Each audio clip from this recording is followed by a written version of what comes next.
Rahayu, rahayu, rahayu, teguh rahayu, hayu mamayu, hayu ning bawono semesta menyusui kita. Hari ini kita masih mengulas jagung jali yang sebenarnya ini merupakan bahan pangan yang sudah banyak dilupakan oleh sosial masyarakat kita, terutama di bumi Nuswantara.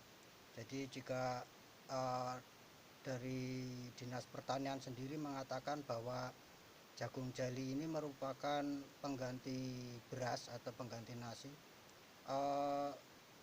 Menurut hemat saya itu adalah logika yang terbalik, karena sebelum kedatangan padi yang dibawa oleh pedagang Gujarat ke bumi Nuswantara, kita sudah mengkonsumsi jagung jali terlebih dahulu.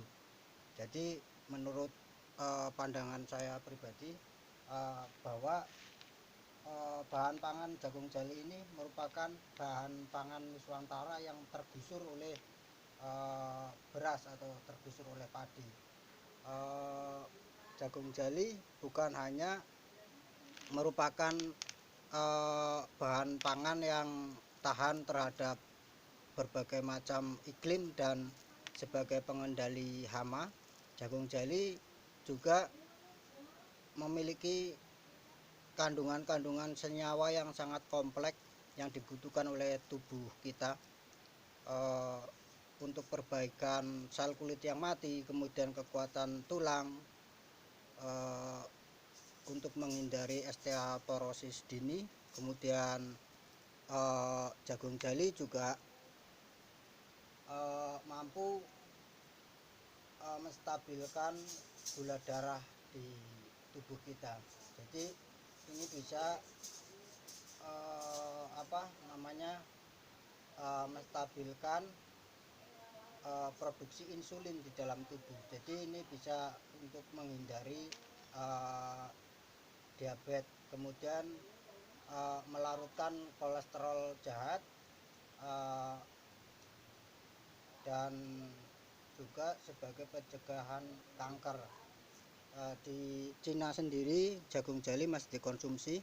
Nah, sementara di Indonesia saya menjumpai olahan jagung jali itu di Baduy, kemudian di Kalimantan itu di Dayak-Kering. Nah, ini masih dikonsumsi. Jadi pernyataan bahwa jagung jali merupakan pengganti nasi, buat saya pribadi ini tidak logis, karena dirunut dari sejarahnya,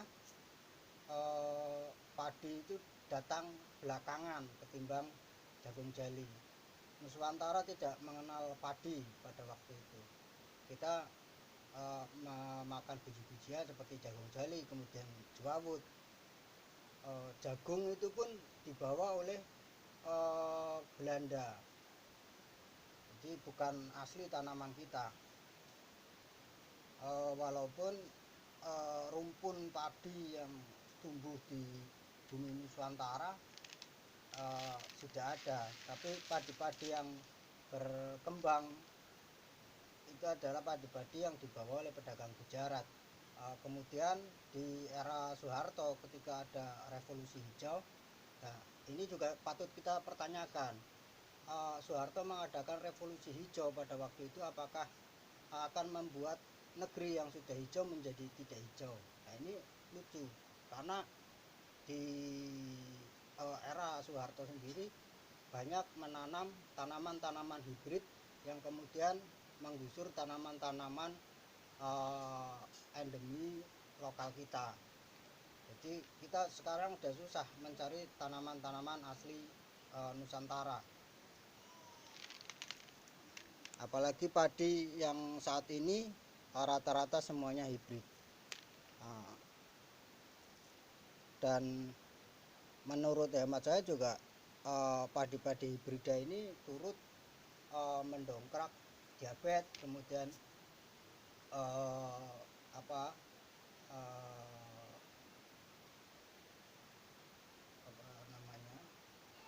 ya terutama itu untuk diabetes itu lumayan mendongkrak untuk padi-padi hibrid.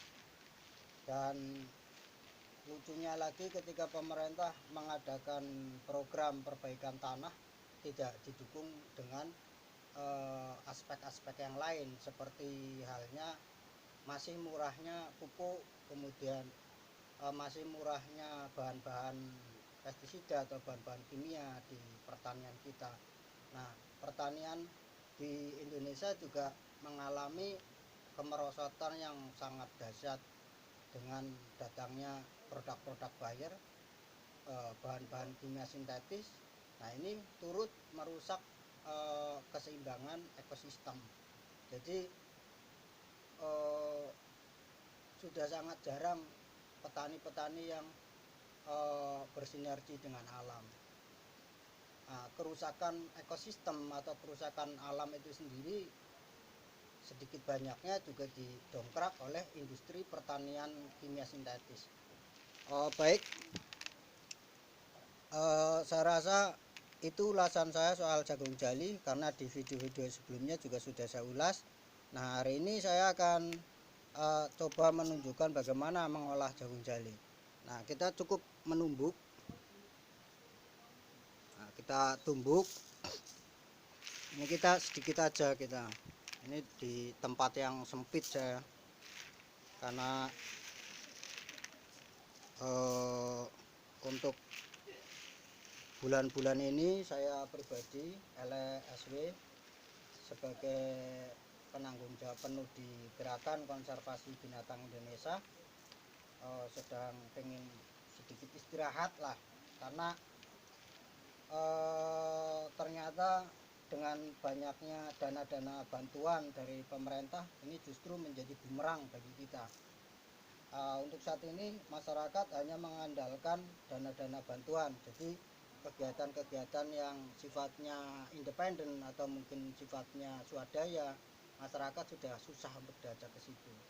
Nah, tentu saja dana-dana bantuan dari pemerintah ini akhirnya menjadikan masyarakat kita menjadi lemah, tidak mempunyai daya gotong royong yang kuat, kemudian daya juang yang kuat. Yang butuh dipikirkan oleh kita semua adalah bagaimana membangun sosial masyarakat yang mempunyai jiwa berjuang yang kuat, kemudian mampu bermandiri. Belum lagi kalau kita misalkan menilik dari hutang-hutang luar negeri semakin hari semakin numpuk. Nah, ini berarti kita juga turut mencekik generasi selanjutnya ketika dana-dana bantuan terus digelontorkan. Jadi sebenarnya untuk saat ini kita seperti binatang ternak yang hanya dikasih makan, kemudian otak kita disuruh tidak bekerja. Nah, ini akhirnya nanti kita akan ketergantungan pada pemerintah. Ini sangat berbahaya. Oke, kita tinggalkan hal itu. Nah, jadi kita cukup menumbuknya. Nah, seperti ini. Nah, ini di rumah, jadi alat-alatnya enggak ini. Nah, ini harusnya ditutup ininya.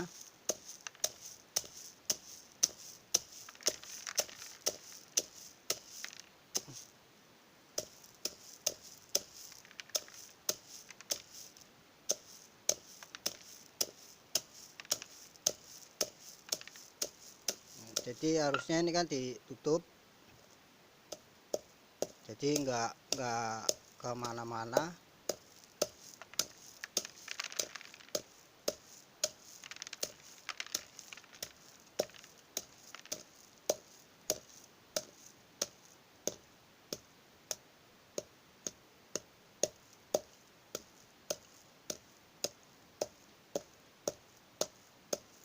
Nah, seperti ini. Setelah biji-biji ini nanti terbuka, baru kita tampih atau kita tapeni.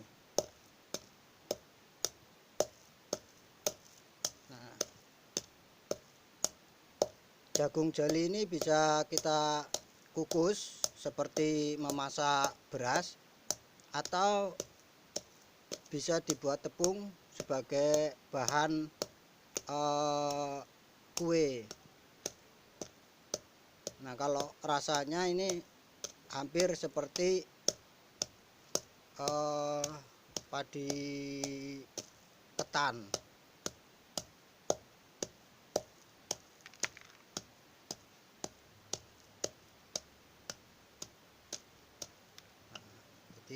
seperti ini nantinya tinggal ditapi, kita pisahkan kulit dan apa namanya ini bijinya.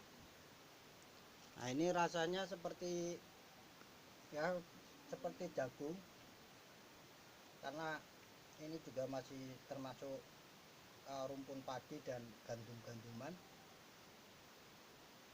Untuk mengetahui pengolahan jagung jali berikutnya, Anda bisa mengikuti video-video di Gerakan Konservasi Binatang Indonesia. Dan saya tegaskan bahwa Genkobi, Gerakan Konservasi Binatang Indonesia, merupakan gerakan independen dan swadaya. Adapun kalau ada kerjasama dengan pemerintah itu hanya sebatas bagaimana membuat kebijakan-kebijakan. Baik, terima kasih. Rahayu, rahayu, rahayu, teguh rahayu, hayu, hamamayu, hayuning bawono, semesta menyusui kita. Salam, aku sayang.